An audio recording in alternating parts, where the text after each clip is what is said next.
Okay guys, here's a quick breakdown of the rice tables. I wanted to start with a reminder of what each letter stands for. R is for the balanced chemical reaction equation. I is for the initial conditions, either concentrations, pressures, or whatever conditions they give you. C is for the changes as the system moves to equilibrium, and E is for the equilibrium values.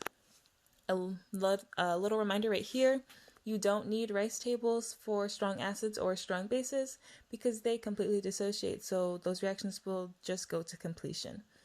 I'm completely unoriginal and I just took examples from my notes from my professor, but for the first example, I have 0.1 molar solution of HClO, which is an aqueous solution, and it's going to have a Ka of 2.9 times 10 to the negative 8th.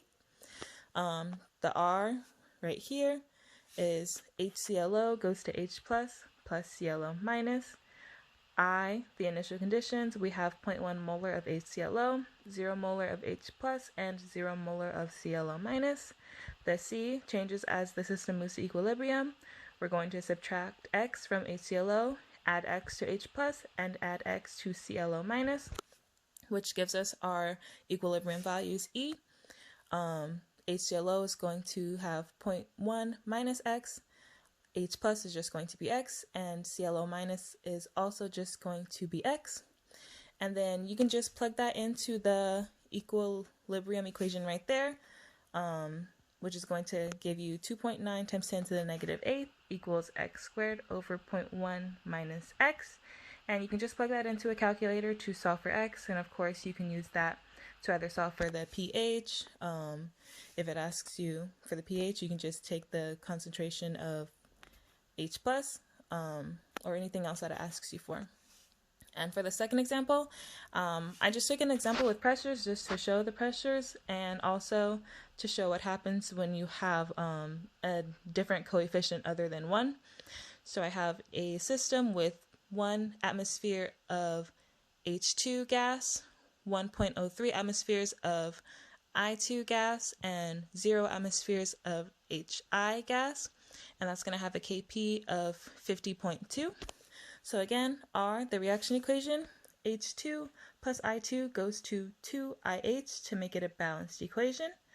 The I for the initial conditions, H2 has 1 atmosphere, I2 has 1.03 atmospheres, and the HI has 0 atmospheres.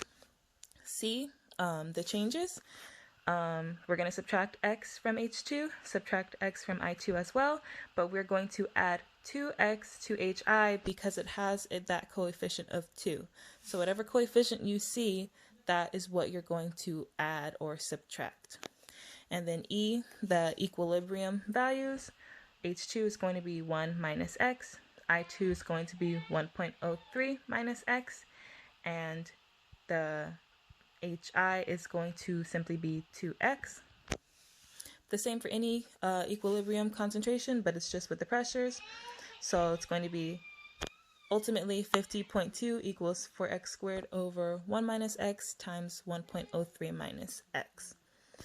And then the last little reminder for diprotic acids, you're going to have 2 rice tables because it's going to lose 2 hydrogen ions. So the first rice table, you're going to set it up how you normally would, but for the second rice table, you're going to use the equilibrium concentrations that you got from your first rice table. So make sure that you plug those back in and then you solve it the same way. I hope this helped. Sorry if it didn't, but yeah, there you go.